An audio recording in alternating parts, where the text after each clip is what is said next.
Assalamualaikum warahmatullahi wabarakatuh. Welcome back teman-teman semua. Kali ini kita masuk lagi di mata kuliah online. Materi yang akan kita bahas hari ini adalah uji validitas dan reliabilitas. Dalam penelitian, data memiliki kedudukan sangat penting karena dari data itulah variabel penelitian dapat digambarkan. Nah, kesalahan dalam pengambilan data maka sudah dapat dipastikan akan terjadi pula kesalahan dalam pengambilan kesimpulan. Oleh karena itu, pengambilan data hendaknya dilakukan oleh orang yang benar-benar memahami permasalahannya dan mengikuti prosedur yang telah ditetapkan.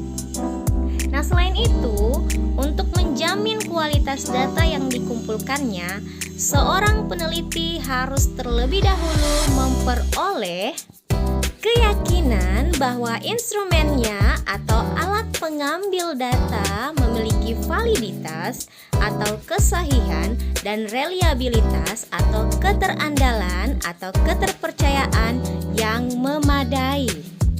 Nah, mengenai bagaimana caranya menguji validitas dan reliabilitas akan dijelaskan pada uraian berikutnya.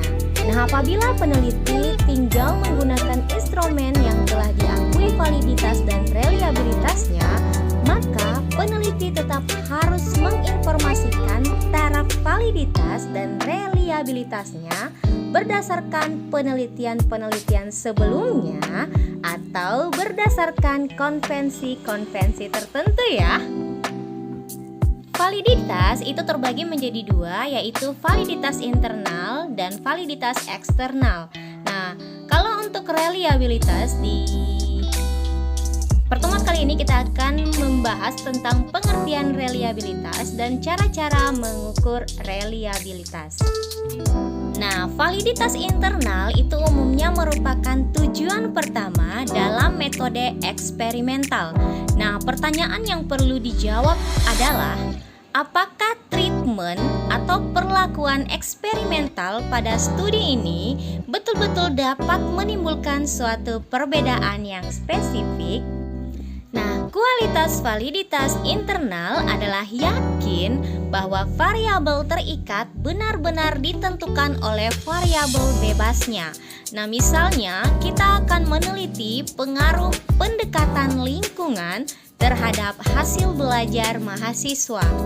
Maka, kualitas variabel internalnya tinggi apabila hasil belajar tersebut yakin disebabkan oleh pendekatan lingkungan. Validitas internal itu terdapat 8 faktor yang berpengaruh atau pengganggu terhadap validitas internal, yaitu pertama, sejarah. Nah, ada kemungkinan terdapat peristiwa-peristiwa khusus yang terjadi di antara pengukuran yang pertama dan kedua dalam melengkapi variabel eksperimental. Jadi itu sejarah dapat mempengaruhi validitas. Nah, yang kedua adalah kematangan. Nah, proses-proses di dalam suatu penelitian merupakan fungsi waktu, misalnya pertambahan usia, rasa lapar, kelelahan, atau kurangnya minat dan perhatian, serta lain-lain. Oleh karena itu, jangan terlalu lama apabila penelitiannya hanya sebentar karena individu senantiasa berkembang. Ketiga, testing. Nah, efek testing terhadap tes berikutnya, misalnya pretest.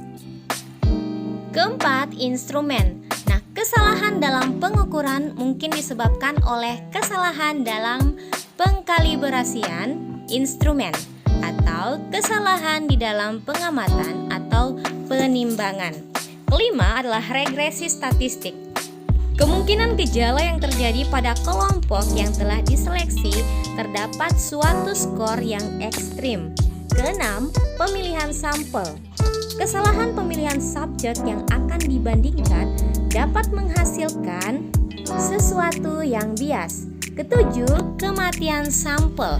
Nah, dengan adanya kematian sampel itu dapat berkurangnya subjek atau sampel. Kedelapan atau yang terakhir, pemilihan kematangan interaksi.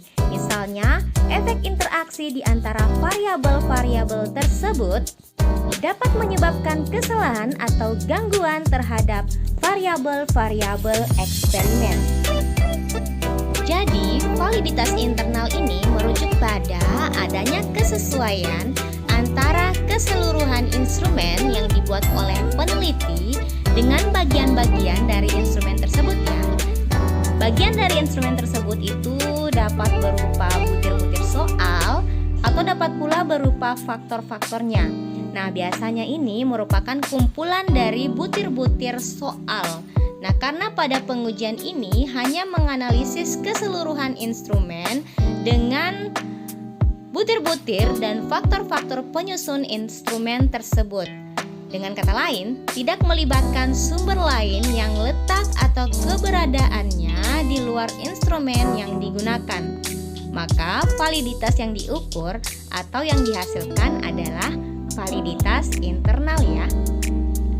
Dengan demikian, validitas internal suatu instrumen dikatakan tinggi apabila butir-butir soal penyusun instrumen dan juga faktor-faktornya yang merupakan bagian dari instrumen tersebut sejalan atau tidak menyimpang dari fungsi instrumen itu sendiri.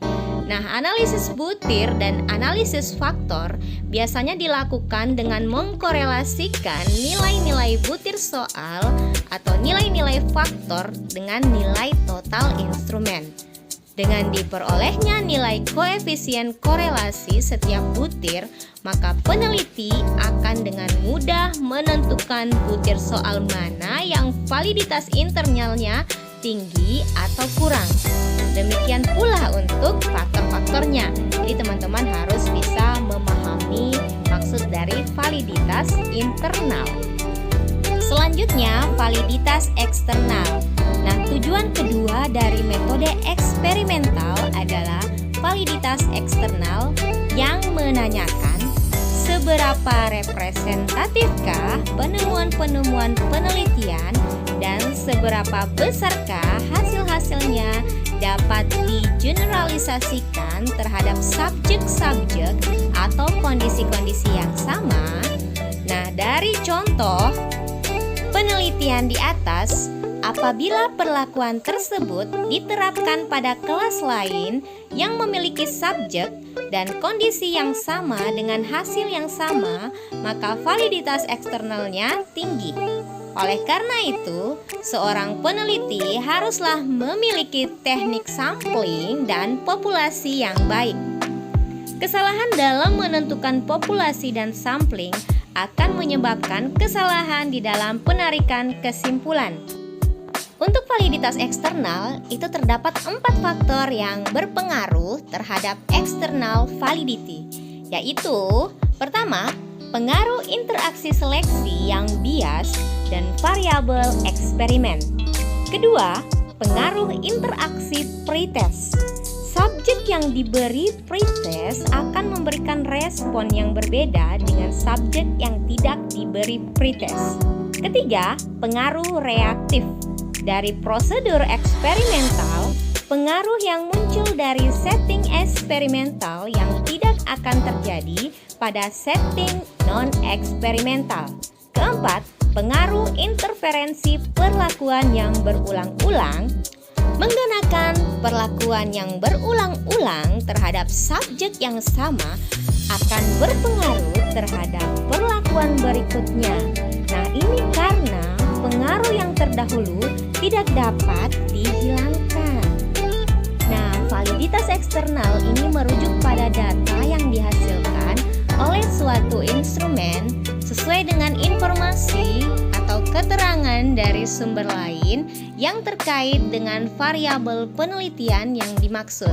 Nah, karena melibatkan sumber lain yang letak atau keberadaannya di luar instrumen yang digunakan, maka validitas yang diukur atau yang dihasilkan adalah validitas eksternal. Jadi itulah yang dimaksud dengan validitas eksternal ya. Sebagai contoh, dalam suatu penelitian pendidikan, seorang peneliti ingin mengetahui bagaimana validitas eksternal instrumen yang dibuatnya. Nah, pada penelitian tersebut, ia membuat instrumen berupa soal tes sebanyak 40 buah. Nah, kemudian menguji cobakan soal tersebut kepada sejumlah siswa yang diperkirakan sesuai dengan subjek penelitian. Nah, hasil uji coba tersebut selanjutnya dikorelasikan dengan nilai-nilai siswa tersebut yang diambil dari nilai rapor. Nah, nilai koefisien korelasi yang diperoleh menunjukkan derajat validitas eksternal instrumen tersebut. Nah, rumus korelasi yang biasa digunakan adalah korelasi product moment dari Pearson sebagai berikut. Rumus korelasi product moment itu ada dua, yaitu rumus 1, RXY sama dengan sigma XY dibagi dengan akar sigma X kuadrat kali sigma Y kuadrat, di mana X sama dengan X kurang X bar dan Y sama dengan Y kurang Y bar. Nah, X bar adalah nilai rata-rata dari X, sedangkan Y bar adalah nilai rata-rata dari Y. Nah, untuk rumus 2, RXY sama dengan N kali sigma XY kurang sigma X kali sigma Y dibagi dengan akar N kali sigma X kuadrat kurang sigma X kuadrat dikali N sigma Y kuadrat kurang sigma Y kuadrat. Jadi itu adalah rumus korelasi product moment, dan ini juga sudah dipelajari di mata kuliah statistik ya. Jadi bisa dibuka kembali materi rumus korelasi untuk cara menghitungnya. Untuk dapat memperdalam pemahaman mengenai materi sebelumnya serta dapat mengaplikasikannya dalam kehidupan sehari-hari, silakan kerjakan kegiatan berikut ini. Nah, tugas ini diserahkan 1 minggu setelah menerima dan mempelajari materi ini. Jadi dikumpulkan minggu depan ya. Nah, pertama, cobalah aplikasikan rumus korelasi product moment dari Pearson. Rumus 1 atau rumus 2 itu terserah. Kemudian, gunakan data yang ada di sekolah atau cari data baru. Nah, MD ini note, buka kembali materi korelasi product moment di mata kuliah statistik ya. Oke, sekian dulu materi kita hari ini. Insya Allah ada insight yang bisa didapatkan. Wabillahi taufiq wal hidayah. Wassalamualaikum warahmatullahi wabarakatuh.